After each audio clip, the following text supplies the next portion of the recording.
দর্শক, মেডিকেল বোর্ডের নিবিড় তত্ত্বাবধানে রাজধানীর এভার কেয়ার হাসপাতালে চলছে গুলিবিদ্ধ ওসমান হাদির চিকিৎসা। সর্বশেষ খবর জানাতে সরাসরি সেখান থেকে যুক্ত হচ্ছেন আমাদের সহকর্মী আলফি রায়হান। আলফি, ওসমান হাদির শারীরিক অবস্থা সম্পর্কে নতুন কোনো তথ্য পেয়েছেন কিনা, সার্বিক অবস্থা জানাবেন আমাদেরকে।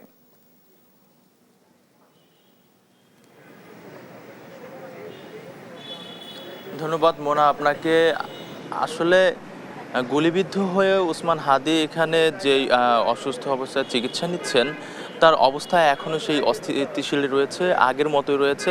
এখনও তার অবস্থার কোনো পরিবর্তন আসেনি। তো আমরা ডক্টরদের কাছ থেকে জানতে পেরেছি তার মস্তিষ্কে মারাত্মকভাবে ক্ষতিগ্রস্ত হয়েছে এবং তার ফুসফুসেও কিন্তু ক্ষতিগ্রস্ত হয়েছে, এই ব্যাপারটিও আমরা জানতে পেরেছি। তবে তার যেই কিডনি রয়েছে, কিডনির কার্যক্রম সচল রয়েছে এবং সেটা সচল রাখার জন্য কিন্তু ডক্টররা কার্যক্রম চালিয়ে যাচ্ছেন।